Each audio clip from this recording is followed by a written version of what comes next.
করুণা বরুণালয় শ্রী শ্রী শচীনন্দন নদিয়া বিহারী গৌর হরি প্রেম চিন্তামণি দাতা শিরোমণি পরম কারণী পতিত উদ্ধারণ পতিত তারণ দয়াল শ্রীনিতাই চাঁদের মহা অনুকম্পায় শ্রী শ্রী ব্রজ নবযুবদন্দ রাধা মাধবীর অহৈতুকী করুণায়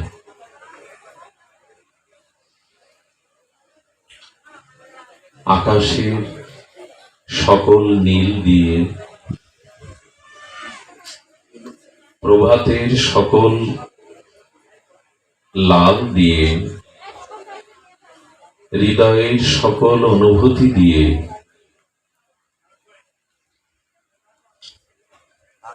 কাননের সমস্ত সবুজতা দিয়ে সমুদ্রের মহা গভীরতা দিয়ে বঙ্গাব্দ 1432 শুভ নববর্ষে এই শুভারম্ভে পয়লা বৈশাখে শ্রীকৃষ্ণ চৈতন্য মহাপ্রভুর পিতার্থে সকল জীবের শুভ মঙ্গল কামনায় আজ কপিলমুনি স্থিত গোপালের গৃহ অঙ্গনে যে সমঙ্গল মাঙ্গলিক ভাগবতীয় ভক্তিযজ্ঞের পরম আয়োজন, সেই আয়োজনে আজ এই মহামহেন্দ্রক্ষণে পরম আরাধ্য জীবনধন জীবন সর্বস্ব প্রাতঃস্মরণীয় পরম বন্দনীয় সদ্গুরু শ্রী ভগবান শ্রী শ্রীল গুরু মহারাজের রাতুল আতুল পাবন পদারবিন্দে পরাধ্য কোটি দণ্ডবত প্রণতি। আজ ব্যাসপীঠে দিব্য আলোক ছটায় আমাদেরকে গৌর গোবিন্দের রস সুধা যিনি সিঞ্চন করেছেন, আমাদের এই বঙ্গমাতার এই বঙ্গজননীর কোলে ইছামতি তীরে অতি সুপ্রাচীন গৌড়ীয় বৈষ্ণবের সিদ্ধান্ত ভক্তি ধারা বয়ে চলেছে দেবতা গোকুলানন্দ পাটবাড়ি আশ্রম। সেই আশ্রমের অন্যতম রূপকার দন্য প্রীতির মূর্তি আপামর সকলকেই যিনি সম্মান প্রদান করে মানত থাকেন, আজকের অনুষ্ঠানের যিনি পুরোধা সেই পরম আরাধ্য মদীয় শিক্ষা গুরু পাদপদ্ম শিল গোস্বামী চরণমূলে অবনত মস্তকে বারংবার দণ্ডবত প্রণতি জ্ঞাপন করি। আজ এই অনুষ্ঠানের একটি নাম দেওয়া যায় মহত সাধুর মেলা। রাধে রাধে। এই সাধুর মেলাতে সমাগত গৌরীয় আচার্য বৈষ্ণব কুলতিল, এখানে অনেক ভাগবত আচার্যজন আছেন, প্রভুপাদ আছেন, যাদের চরণের ধূলি হওয়ার যোগ্যতা রাখি না, সে সকল মহৎগণ অনুরাগীজন গৌরীয় মহাপ্রভুর প্রিয় ভক্তজন শ্রদ্ধাশীলা ধর্মশীলা কল্যাণীয়া মাতৃগণ সকল ভক্তচরণে দিন অতিদিনের সশ্রদ্ধ দণ্ডবত প্রণতি। আজ আমাদের আলোচ্য বিষয় বাবা যেখানে রেখেছেন আমরা অবশ্যই তাকে নমস্কার জানিয়ে প্রণত জানিয়ে তার রেখে যাওয়া ফেলালাভ অমৃত উচ্ছিষ্টকে সম্বল করে আমরা আলোচনার বিষয়বস্তু নির্ণয় করেছি প্রকৃত আনন্দ এবং সুখ ভাগবত সেবায়। এই প্রসঙ্গে প্রকৃত আনন্দ প্রকৃত সুখ ভাগবত সেবায় বাবা উপাস্য নির্ণয় করে গেছেন, উপাসনা নির্ণয় করে গেছেন, কিন্তু যদি সেবা না থাকে তাহলে ধর্ম প্রতিষ্ঠিত হবে না। সেবা না থাকলে প্রেম, পঞ্চম পুরুষত্ব বা সাত্ত্বিকতা আসবে না। দেখুন, অনেক শুদ্ধ ভক্তের হৃদয়ে অনুরণিত হয় একটি অভিলাষ, আমি নিত্য ভগবানের সেবক হতে চাই, দাস হতে চাই। সেবা অভিলাষ মাগে নরোত্তম দাস। তো ভজনশীল ভক্তের হৃদয়ে একটি বাঞ্ছা বা অভিলাষ জাগ্রত থাকে, আমি ভগবানের নিত্য দাস হতে চাই। শব্দটি নিত্য। ভগবানের নিত্য দাস হতে গেলে আমার দেহটা, শরীরটাও নিত্য হতে হবে। জরা মরণ ব্যাধি হলে নিত্য দাস হওয়া যাবে কি? তো আমার শরীরটা চিন্ময় হয়েছে, তো আমার জন্ম মৃত্যু জরা ব্যাধি অভিশাপ কর্মফল থেকে মুক্ত হয়েছি, তো যে আমি নিত্য সেবা পাবো। নিত্য সেবা কোথায় হয়? ভগবানের। ভগবান স্বরূপ ধামে যেখানে বিরাজ করছেন সেটাই হলো নিত্যধাম। ওখানে জরা নেই, মৃত্যু নেই, ব্যাধি নেই, কুণ্ঠা নেই, বৈকুণ্ঠ। সেখানে ভগবানের নিত্য স্বরূপ পার্শ্বদ দাস রূপর হওয়ার যোগ্যতা আমার হয়েছে কিনা, যে আমি এই প্রার্থনা করব যে হে ভগবান, আমি তোমার নিত্য সেবক বা দাস হতে চাই। এই জন্য আমাদের এই মলমূত্র, এই অমেধ্য কীর্মিকির শরীরে বৈকুণ্ঠে যাওয়া যাবে কি? এটা কথা জানা ভালো। বৈকুণ্ঠ কিন্তু জড় প্রকৃতির রক্ত মাংসের প্রপঞ্চ শরীর না। ওখানে সচ্চিদানন্দের অংশ, সচ্চিদানন্দই স্বরূপ। বৈকুণ্ঠে যারা ভগবানের সেবক, তাদের মলমূত্র ত্যাগ নাই। ওখানে আমাদের মতো প্রপঞ্চ আহার নাই, ক্ষুধা তৃষ্ণা জরমাদি নাই। তো এই জন্য বৈকুণ্ঠের দাস্য ভক্তি লাভ করে ভগবানের প্রিয়তমের সেবা মাধুর্য দিতে গেলে আমাকে ভগবানের সচ্চিদানন্দের স্বরূপ দেহ নিতে হবে। একটা কথা বলি, এই জড়া প্রকৃতি থেকে চিন্ময় প্রকৃতিতে যেদিন সচ্চিদানন্দ স্বরূপে ভগবানের নিত্য দাস হয়ে যাবেন, সেদিন ভগবান আর আপনি কিছুটা অভিন্ন হয়ে যাবেন। এর মধ্যে এখন আসা যাবে না। ভালো বসুন, এদিকে ধ্যান দিন। কে আসছে কে যাচ্ছে ওদিকে না, এদিকে ধ্যান দিন, আমাদের সময় কম। বলছেন তন্ময়তা আসতে হবে, এখানে আমাদের একটু শান্ত হতে হবে। একটা কথা বলি, আমাদের জীবনে নষ্ট সময় কোনটি, ব্যর্থ সময় কোনটি? সেই সময়টি আমাদের জীবনে ব্যর্থ এবং বিনষ্টের সময়, যখন আমরা ভগবত স্মরণ এবং সাধু সঙ্গ থেকে বঞ্চিত হয়ে অন্য সময় কাটাই। সেই সময়টি মৃত্যুময় সময়, ব্যর্থ সময়, বিনষ্টি সময়, যখন সাধু সঙ্গ ভগবত স্মরণ ব্যতীত অন্য সময় কাটায়। কৌশল্যা 3 দিন রামচন্দ্রকে দেখেননি। বিশ্বামিত্র শনে রঘুপতি রামচন্দ্রকে পাঠিয়েছিলেন। 3টে দিন পরে দেখে বলেছিলেন, 3 দিন তোমা দর্শনে বিরত হওয়ায় আমি মৃতা ছিলাম, আজ তোমাকে দেখে আমি জীবন ফিরে পেয়েছি।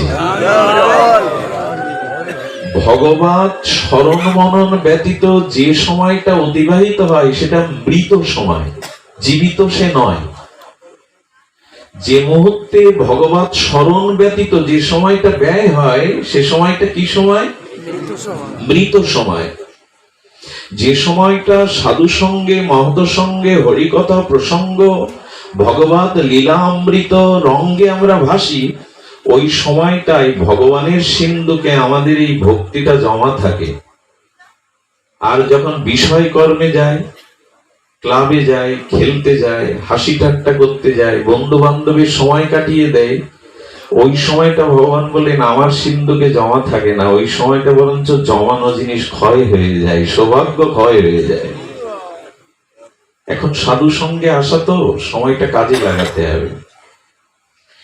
এখন ভগবানের নিত্য দাস হতে গেলে নিত্য স্বরূপে পৌঁছাতে হবে, আর বৈকুণ্ঠে ভগবানের নিত্য পার্শ্বদ স্বরূপ দেহ পেলে ভগবান আর আপনি কিছুটা অভিন্ন হয়ে যান। কিন্তু ভক্ত ভগবানের সেবার জন্য ভগবানের স্বরূপে না পৌঁছে তার দাস হয়ে থাকতে ভালোবাসেন। খুব মার্মিক কথা। ভক্ত ভগবান অভিন্ন হয়ে যান স্বরূপে গিয়ে, কিন্তু ভক্ত অভিন্ন হতে চান না, ভিন্ন থাকতে চান, নিচ থাকতে চান। কারণ আমি তোমার সেবাতেই সুখ পাবো। একটা অপূর্ব দৃষ্টান্ত আছে, বিষয়টি দক্ষিণ ভারতের। বাবা আনন্দ পাবেন, আপনারাও আনন্দ পাবেন। মহান এক জ্ঞানী ভক্ত ছিলেন শ্রী ওঙ্কার নাথজি। এই নামগুলো বললেই আমাদের গ্রহদোষ নষ্ট হয়, অমঙ্গল নষ্ট হয়। শ্রী ওঙ্কার নাথজি। তো ইনি হনুমানকে, কি অদ্ভুত বিষয়, উনি সারা জীবন ভাগবত প্রবচন করতেন। এক ভাগবত গঙ্গোত্তরী বলা যায়, স্রোত ভাসিয়ে দিতেন প্রেম ভক্তি। স্বয়ং রঘুপতি রাঘবেন্দ্র রামচন্দ্র একদিন এসে বলছেন, এবার থেকে তুমি একটু আমার গুণগাথা রামায়ণ বলো। এবং এই ওঙ্কার নাথজির মুখে 108 বার হনুমান রামায়ণ শুনেছিলেন, হনুমান নিজে বসে শ্রোতার আসনে। উনি একটি অপূর্ব এই প্রসঙ্গে দৃষ্টান্ত দিয়েছেন যে ভক্ত ভগবানের স্বরূপে মিশে না গিয়ে কেন নিচে সেবক হতে চান। সেই প্রসঙ্গটা উনি এখানে উল্লেখ করেছেন জগৎ মাতা, জগৎ জননী মা জানকী যখন রাবণের অশোক কাননে বন্দী, তখন তিনি সময়টা কিভাবে কাটাতেন খুব ধ্যান দিন। নিত্য নিরন্তর অবিচ্ছিন্ন তৈলধারার ন্যায় তিনি ভগবানের নাম জপে থাকতেন, স্মরণে থাকতেন, লীলা স্মরণে। সীতামার এছাড়া কাজ আছে কি? জল তো সবসময় শীতলতা প্রদান করে, এটা তার ধর্ম। তো মা জানকী ভক্তির অধীশ্বরী লাদিনী, তিনি অশোক কাননে কি শুধু চোখের জল ফেলতেন? কাকে ডাকতেন? নিত্য নিরন্তর তার উপাস্য চরণ, তার প্রিয় চরণ রঘুপতি রামচন্দ্রের নাম রূপ লীলায় তিনি রাত দিন কাঁদতেন। এবং সবাই বলে রাবণের শোকে সীতামা কাঁদতেন না, প্রভুর ভজনেই কাঁদতেন মা। নিত্য নিরন্তর উনি যখন ধ্যান করছেন, আচ্ছা ধ্যানের সুগভীরে গেলে কি আসে? সমাধি। ধ্যান যখন খুব গভীরে চলে যায় তখন সাধকের কি আসে? সমাধি। তো জপ করতে করতে এতই তন্ময় হয়ে গেছিলেন যে তন্ময় হতে হতে মা জানকী ভিন্ন নয়, স্বরূপে উনি স্বয়ং রাম স্বরূপে রূপান্তরিত হয়ে গেছিলেন। বোঝা গেল না কথাটা?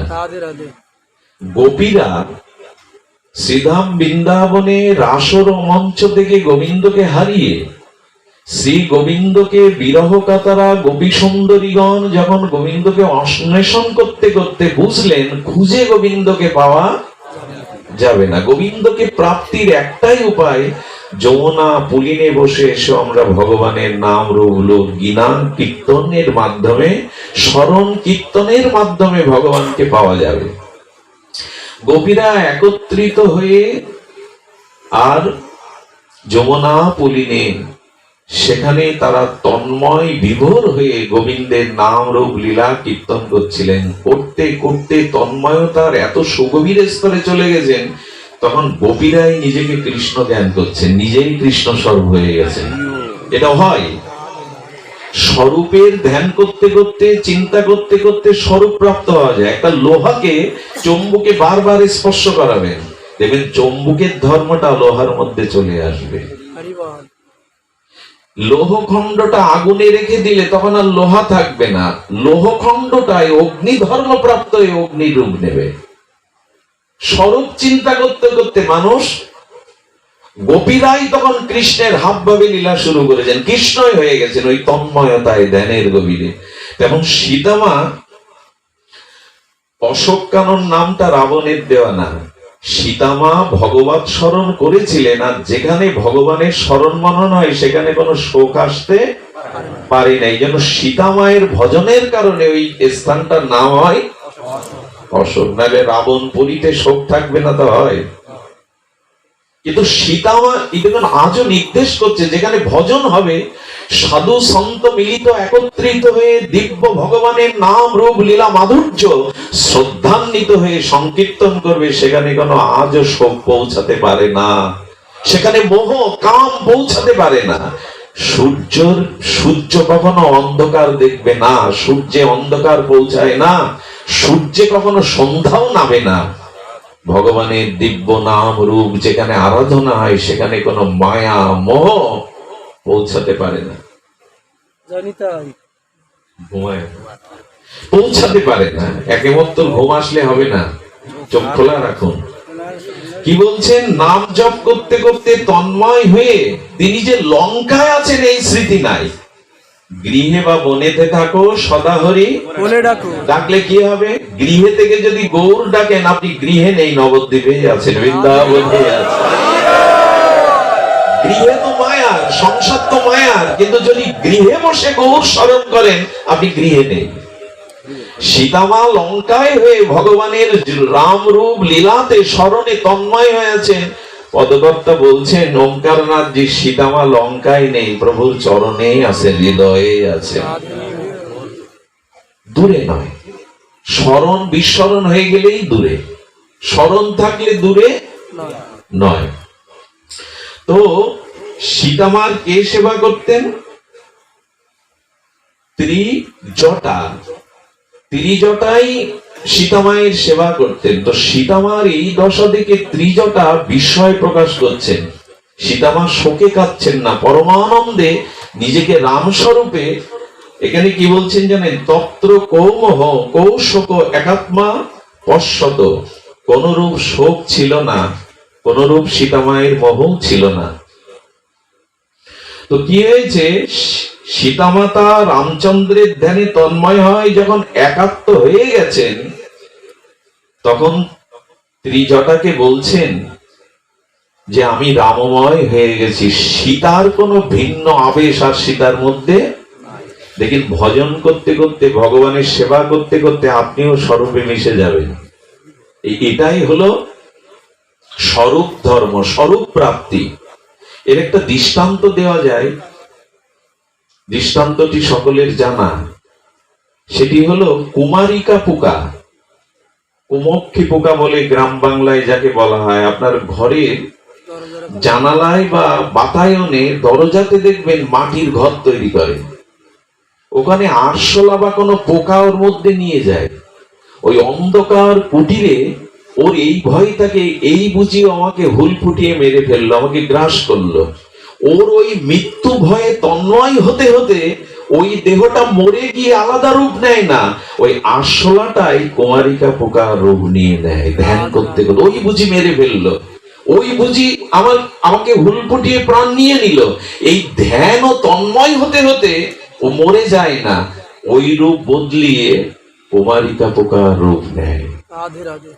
একটা পোকা যদি, একটা কীট যদি ধ্যান করতে করতে দেহ না ছেড়ে দিয়ে ওই দেহে বর্তমানে ওরকম রূপ নিয়ে নেয়, তো ভগবানের স্মরণ করতে করতে কেন ভগবানের স্বরূপ পাবে না? যে 10 পয়সা নিন, এখন তো 10 পয়সার প্রচলন নেই। শিশুকালে স্কুলে গিয়ে শুভ্র খাতার উপরে একটা 10 পয়সা রেখে মাঝখানে খাতে রেখে ঘষা দিতাম আমরা, পয়সাটা উঠে যেতে না, কোনো রং তুলি নেই, কিন্তু পয়সার ছাপটা উঠে যেত। আপনি ভগবানের ধ্যান ভাবনা চিন্তা করতে করতে ভগবত স্বরূপে চলে যাবেন। সীতামাকে তখন বলছেন, সীতামা, ত্রিজটা বলছেন আপনি যদি রাম স্বরূপে হয়ে থাকেন তা প্রভুকে লঙ্কায় পাড়ি দিয়ে যুদ্ধ করার দরকার কি? আপনি রাবণ বধ করেই নিজেকে উদ্ধার করুন। বোঝা যায় কথা? আপনি যেহেতু রাম স্বরূপ হয়েছেন, পূর্ণ একাত্ম হয়ে গেছেন, তখন আপনি রাবণকে বিনাশ করুন। প্রভুকে আর কষ্ট করে কেন সমুদ্র পারে আসতে হবে, লোকক্ষয় করতে হবে? সীতামা বলেছিলেন আমি তা পারি, আমি তা পারি, রাবণকে বধ করে আমি নিজেকে এই মুহূর্তে মুক্ত করতে পারি, কিন্তু আমি প্রভুর স্বরূপ হতে চাই না, আমি প্রভুর চরণ সেবিকা হতে চাই। ওতেই আমার আনন্দ।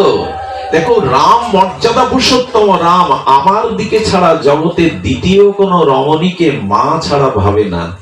আমি যদি রামের স্বরূপে মিশে যাই, প্রভু কোলে মাথা রেখে কে চরণ সেবা করবে? প্রভুর অন্য অন্য রমণীকে তিনি মাতৃজ্ঞানী করেন। আরে মন্দাদরী রাবণ বধের পরে দেখতে এসেছিলেন যে ত্রিকাল বিজয়ী দেবতাদের ত্রাস রাবণকে কে বধ করলো। মন্দাদরী আসতে গিয়ে মন্দাদরীর ছায়াটা রামের পায়ে পড়েছিল। রাম দ্রুত গিয়ে মন্দাদরীকে বন্দনা করে প্রণাম করছে, মায়ের ছায়া যদি কোনো সন্তানের পায়ে পড়ে অপরাধ ক্ষমা করে দাও। মন্দাদরী স্তম্ভিত হয়ে বললেন, যার স্ত্রীকে হরণ করেছে আমার পতি, আর তার স্ত্রীর ছায়া চরণে পড়াতে যে মা বলে প্রণাম করতে পারে, ভগবান ছাড়া আর কিছু হতে পারে না। ইনিই তো ভগবান। এই জন্য ধ্যান দিন। বলছেন সীতামা আমি পারি, কিন্তু প্রভু কোন রমণীকে মাতৃজ্ঞান ছাড়া অন্য দৃষ্টিতে দেখেন না। তো কে প্রভুর কোলে, প্রভুর মস্তকটি কোলে রেখে, কে প্রভু চরণটি কোলে রেখে এই সেবা আনন্দ দেবে? তাই আমি স্বরূপে মিশে না গিয়ে তার সেবিকা হতে চাই। রাধা কৃষ্ণ যদি এক আত্মা হবে, দুটো দেহ নেওয়ার কি দরকার? একই আত্মা যদি হবে, দেহ নিলেন রাধারানী কেন জানেন? সেবার জন্য। আলোচনার বিষয়বস্তু কি ছিল? প্রকৃত আনন্দ ও প্রকৃত সুখ আছে একমাত্র ভাগবত সেবায়। কিসে আছে? ভাগবত সেবায়। সবাই বলুন কিসে? সেবায়। তো সেই সেবা ব্রতী হয়েছি তো। এখন আপনারা সেবা করছেন এই জীবাদম শ্রীগুরু পাদপদ্মের কৃপায়, ভাগবতজির কৃপায় হরিকথা ব্যক্ত করে যেমন গোবিন্দ ভক্তের সেবা করছি, আর আপনারা শ্রবণ করে গোবিন্দকেও সেবা করছেন, রাধারানীকেও সেবা করছেন।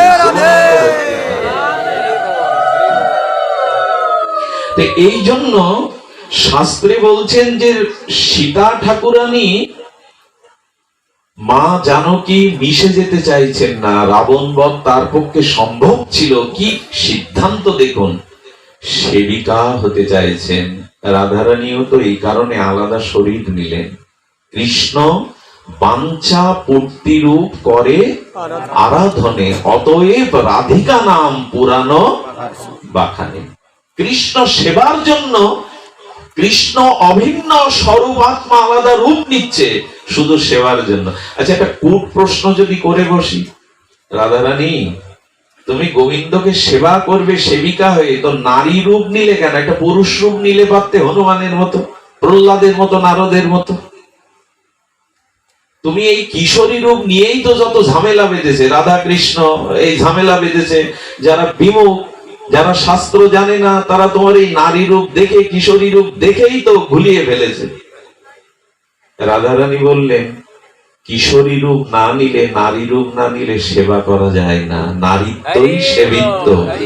নারী না হলে আজও সেবা করা যাবে না। প্রাকৃত রমণী দেহ না পেলে, নারী দেহ না পেলে সেবা হবে না। এখানে হিংসা করে প্রতিযোগিতা করে লাভ নেই। মায়েরা মেয়েরা যেভাবে সেবা করতে পারে, 20টা পুরুষের পক্ষেও তা সম্ভব নয়। ওরা যেমন ভালোবাসা অনুরাগ দিয়ে ঘরটা গোছাতে পারে, 7 দিন যদি বাবাজি মহারাজরা বাড়ি থেকে চলে যান, মা চলে যান, 7 দিন পরে গুরুদেব বাড়ি গিয়ে দেখবে ঘর নরক হয়ে গেছে। কে গোছাবে? কে আদর করে ঘরটাকে স্বর্গ তৈরি করবে? এই জন্য সেবা করতে গেলে নারীত্ব নিতে হয়, নারী শরীর নিতে হয়। এই জন্য বৃন্দাবনে কোনো পুরুষের অধিকার নেই, ওখানে সকলেই প্রকৃতি। শুনবেন, সেবা করতে গেলে কি হয়? মহাপ্রভু শিবাসঙ্গনে কীর্তন করতে করতে ভক্তদের ক্ষুধা লেগে গেছে। আশ্চর্য হতে হয়, মহাপ্রভু ভক্তকে কোলে নিয়ে স্তনে দুধ পান করিয়েছিলেন। শুনবেন, বৃদ্ধা মালিনী দেবী বৃদ্ধা হয়ে গেছেন। নিত্যানন্দ প্রভু মা মা বলে মালিনী দেবীর কোলে উঠে বলে ক্ষুধা লেগেছে, মাতৃস্তন থেকে দুগ্ধ খরিত হচ্ছে। হয়? প্রকৃতি ছাড়া, নারী ছাড়া সেবা হয়? পুরুষের বুকে সিরিজ ফুটিয়ে সন্তানের মুখে পুরুষের বুক দিয়ে এক ফোঁটা দুধ বের করুন তো, অত সোজা না। পুরুষের বুকেও তো রক্ত আছে, স্নেহ দ্বারা দুগ্ধে রূপান্তরিত হয় না। এজন্য সেবা করতে গেলে রাধারানীর দাসিত্ব নিতে হবে। ভগবান তোমাকে চায় না, তোমার সেবা চায়। ভগবান তোমার স্বরূপে মুক্তি চায় না, তোমার সেবা চায়। তো এই জন্য সীতাজি কি করলেন, একেবারেই তিনি তন্ময় হলেও মিশে যেতে চাইছিলেন না। গোপীরাও ফিরে এসেছেন, স্বরূপে মিশে গেলে সেবা পাবো না। এই জন্য অনুরোধ করব, সংসারে কারো যদি তীব্র মুক্তির ইচ্ছা জাগ্রত হয়, যদি আপনি সেই স্বরূপ দেহ পেয়ে নিত্য লীলাতে ভগবানের নিত্য সেবা মাধুর্য আস্বাদন করতে চান, আমি একটা অনুরোধ করব আপনাদের। অনুরোধটা হলো, আসুন রিপু ইন্দ্রকে সংযত করে, সংযম করে ভগবত সেবার প্রাণটা, অভিলাষটা রেখে দেই। ইন্দ্রিয় সংযত না হলে, রিপু সংযত না হলে কিন্তু সেবা হবে না। সেবা হতে গেলে নিরভিমানী হতে হয়। দেখুন, সংসারের সুখে কেবল যারা আবদ্ধ, আসক্ত, তাদের দ্বারা ভগবত সেবা হবে না, পাথরে লিখে নিন। সংসারের যাদের সংযম নাই, সংসারের সুখে যারা আবদ্ধ, আসক্ত, তারা নিজের সুখ ভিন্ন, জাগতিক সুখ ভিন্ন, তারা ভগবানের সুখের দিকে নজর দিতে পারে না। একই সাথে দিন আর রাত হয় কি? একই সাথে রাত আর দিন হয় কি? একই সাথে আমার ভোগ বাসনা আর ভগবত বাসনা হবে কি? দিন আর রাতি একসাথে হয়েছে জগতে কখনো? তো যেখানে সংযত নাই, যেখানে ইন্দ্রিয় ভোগের লালসা আসক্তি আছে, সেখানে ভগবত সেবা হতে পারেই না, লিখে নিন। তবে এখন উপায় কি? উপায়, নিজের ইন্দ্রিয়ের কামনা বাসনা গুলো, নিজের ভোগ বাসনা গুলো যতদিন সংযত না হচ্ছে, ততদিন ভগবত সেবার বাসনাটা কপটতা মাত্র, মুখে বুলি আওড়ানো মাত্র, কখনো হতে পারে না।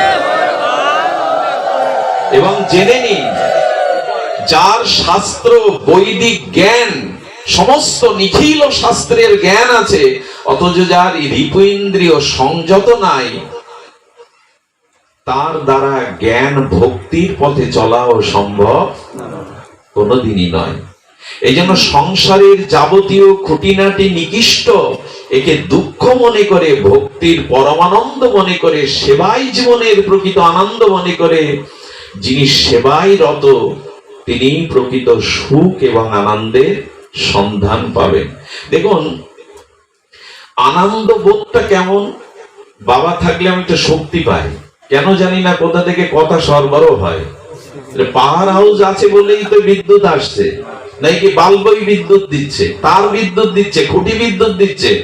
পাওয়ার হাউসের পাশে থাকলে তো সার্ভিস দিবে। তো কথা বলতে ভালো লাগে, এই জন্য একটা জিনিস শুনে নি, আনন্দ বোধটা সকলের সমান। খুব মার্মিক কথা, লিখে রাখুন হৃদয়ে।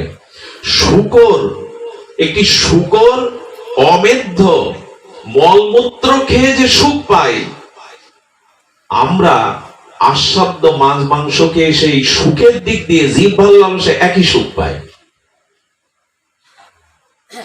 সুখের অনুভূতি সকলের এক। যেমন রাজা রাজ স্বর্ণ পালঙ্কে ঘুমিয়ে যে সুখ পায়, একজন রাস্তার কাঙাল ভিখারি রাস্তায় শুয়ে ঘুমের সেই একই সুখ পায়। সুখের দিক দিয়ে কিন্তু দুটোই এক। যদি নিদ্রার সুখ মনে করেন, আমার তো মনে হয় রাজারও পালঙ্কে ভালো নিদ্রা হয় না, ফুটপাতে ভিখারির যতটা ভালো নিদ্রা হয়। সুখের দিক দিয়ে কিন্তু রাজার পালঙ্কের নিদ্রার সুখ আর কাঙাল ভিখারির ফুটপাতের সুখ দুটোই এক। শূকরের মলমূত্র আস্বাদনের সুখ, আমাদের জিহ্বায় লালসায় আমরা যেগুলি খাই, খাওয়ার দিক দিয়ে, রসের দিক দিয়ে তা একই সুখ। ধনী ওপর বাংলায় বিল্ডিং এ শুয়ে যে সুখ, একজন পথে শুয়েও সেই সুখ। একটা পাখি খড়কুটো দিয়ে তার বাসাতে সারাদিন পর এসে যে বিশ্রামের সুখ পায়, একজন গৃহী বিষয়ীও ঘরের পালঙ্কে শুয়ে সেই একই সুখ অনুভব করে। তাই জাগতিক দেহ ইন্দ্রিয়জাত অনিত্য সুখ পশু পাখি রাজা ভিখারি কাঙাল সবার এক। এই জন্য এই সুখের বিষয় সব এক। যতদিন আমাদের চিত্ত ইন্দ্রিয় মন ভগবত সেবা পরায়ণ না হবে, ততদিন অপ্রাকৃত সুখের সন্ধান আমরা কোনোদিনই পাবো না, কোনোদিনই পাবো না। দেখুন, সবীর বরাহরষ্ট সংস্থত পুরুষ পশু, আহা কি অদ্ভুত কথা। শুকর, কুকুর, গাধা এ সংসারে যে ইন্দ্রিয় সুখ পায়, আমরাও কামনা বাসনা কাম কামনার দ্বারা সেই সুখ পাই। যতদিন ভগবানের সেবা সুখ তাৎপর্য না পাচ্ছি, ততদিন অপ্রাকৃত সুখের সন্ধান আমরা কোনোদিনই পাবো না। তাই ধীরে ধীরে সংযত হয়ে, রিপু সংযত করে, শ্রী গুরু কৃপা হরিনাম সম্বল করে যদি ভগবত সেবার জন্য উন্মুখ হই, তখনই আপনি এই অপ্রাকৃত সুখ বা ভগবত সেবার আনন্দের কিঞ্চিত আস্বাদন পেতেই পারেন। দ্বিতীয় কোনো পথ খোলা নেই। আচ্ছা, এখন একটু প্রশ্ন করি আপনাদের কাছে, ভগবান আমাদের চক্ষুটা দিয়েছেন কি পর স্ত্রীতে রূপ দেখে পাপ করার জন্য? এ কথা স্বীকার করবেন কেউ? সবাই বলছেন না কেন? স্বীকার করবেন কি যে চোখটা দিয়েছে ভালো ভালো রূপ দেখো, দেখে পাপ সঞ্চয় করো? চোখ দিয়েছেন কেন?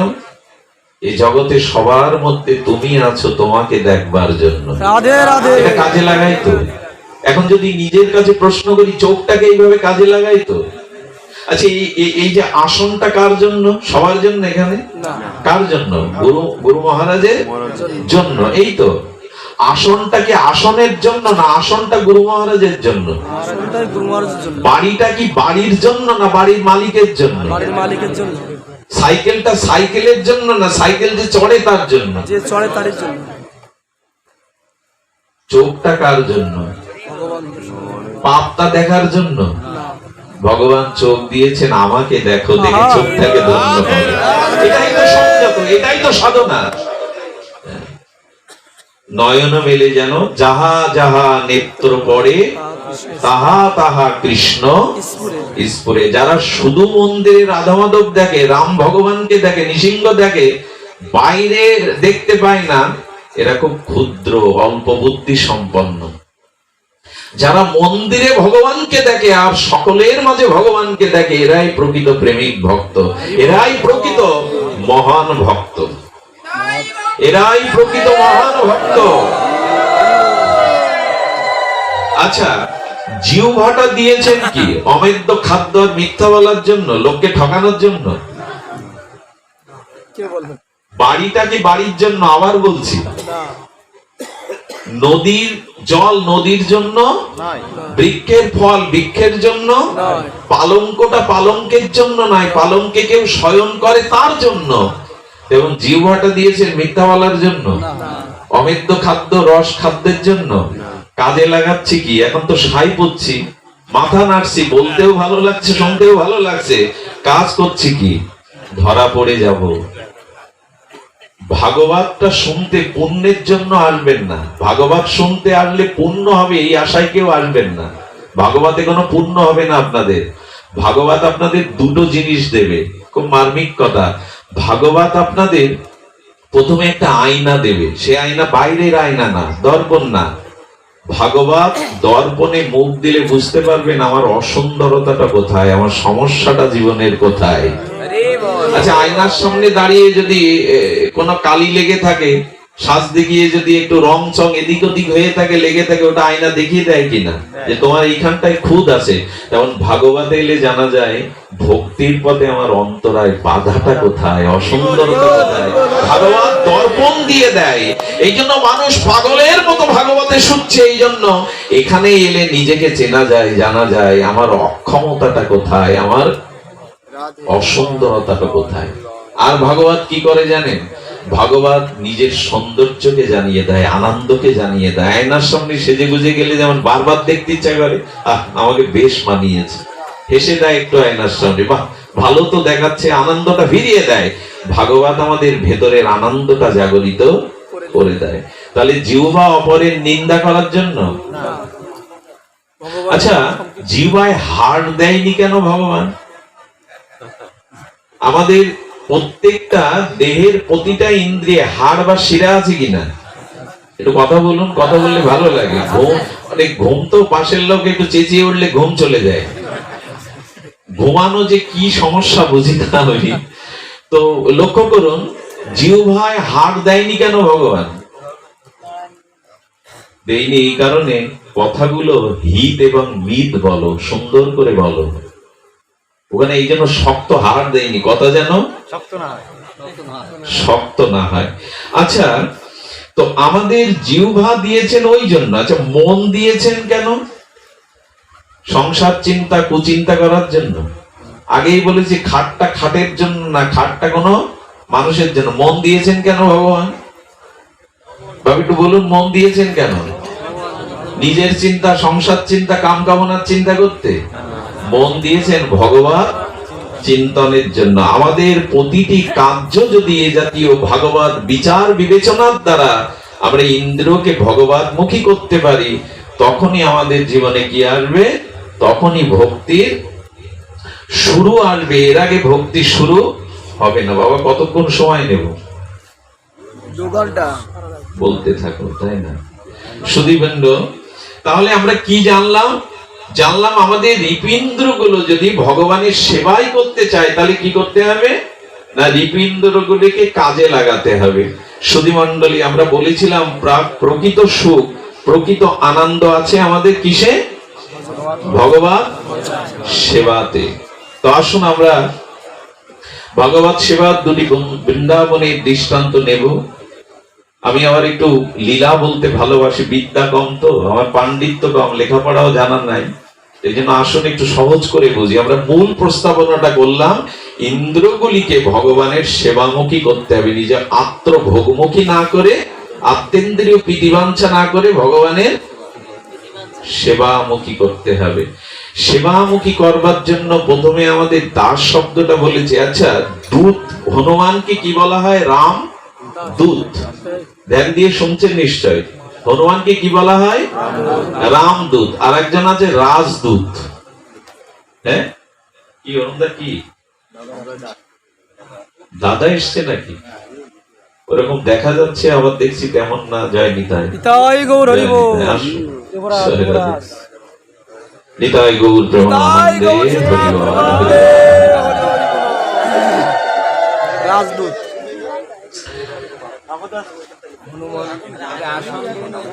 না না, আসুক বাবা, আসলে একটু জমবে। বসতে